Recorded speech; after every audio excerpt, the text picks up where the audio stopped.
Well, let's take you back to this story now. Further investigations following a shootout on the M1 South in Johannesburg between police and suspected cash heists. And we're joined now by Dr. Mahlogonolo Thobane, who is with UNISA. She's a criminology senior lecturer there. Dr. Thobane, great to have you back up on the line. I understand you were hit by load shedding. Apologies for that. But I think it's really...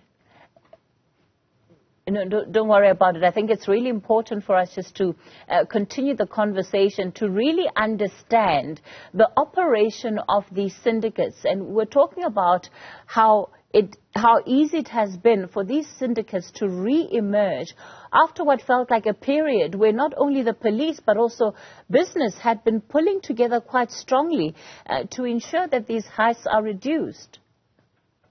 Yeah, so I was actually, before I was hit by load shedding, just relating the story around the study that I conducted in 2014 on the criminal career of the robbers, particularly cash and transit robbers. So at that time, like you mentioned earlier on, that around 2010 and in that period, it seems like the police were really winning the fight against cash and transit heists. Even when I was doing my study, it was a bit quiet. It seemed like my study was useless because at that time there weren't really a lot, of problems where cash and transit robberies are concerned.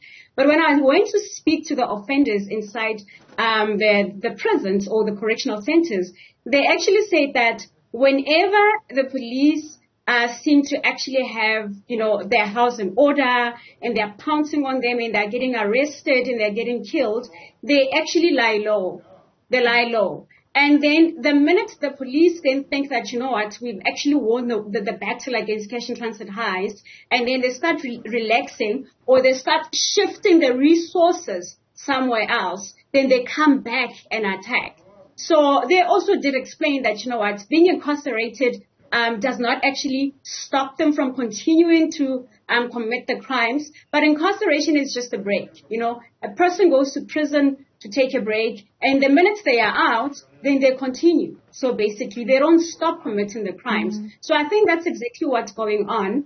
When the police have the resources dedicated to cash and transit heists, we see a decrease. But then because we lack resources, because our resources are overstretched, the minute they focus on something else, then they come back and hit hard again. So I think that's exactly what's going on at the moment. Dr. Thobane, the scene of the M1 where the shootout took place, that road was closed off for over 12 hours. Even as we speak, at least just before coming on air, that road was not yet reopened.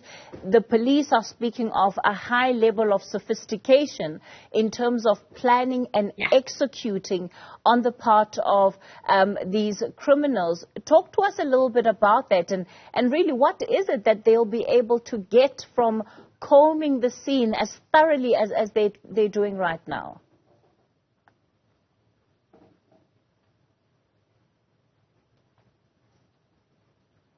So one thing that we really need to understand about cash and transit robbers is that they are professional force. They are professional, they are precise, they are meticulous, and they plan. So planning plays a very, very big role in the success of a cash and transit robbery. So they don't just wake up today and decide that, we are going to be hitting a truck that's going to be driving on the N1. It takes months, it takes weeks, and it takes a lot of resources and also a lot of people to plan a cash and transit robbery. So they are very, very, very precise. They are meticulous and they plan. They plan. So, and I'm not surprised that, the scene has been closed for so long because, if you also look back, these robberies have become more and more violent as the cash and transit companies and the banks have tightened and hardened the target. The robbers are also coming on hard and they are using more force and they're using more violence. Like, for example, when I was conducting my study in 2014, the use of explosives had just been introduced. But the more the targets were hardened, they also had to be more violent and use explosives.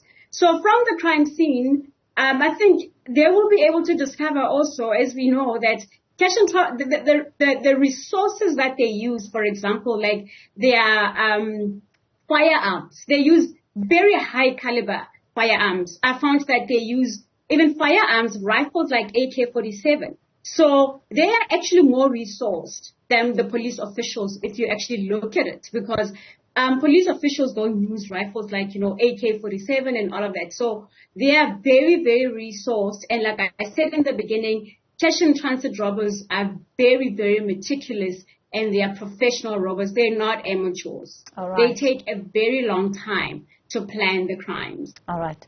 UNISA's Dr. Mahlogonolo Thobane, thanks for that.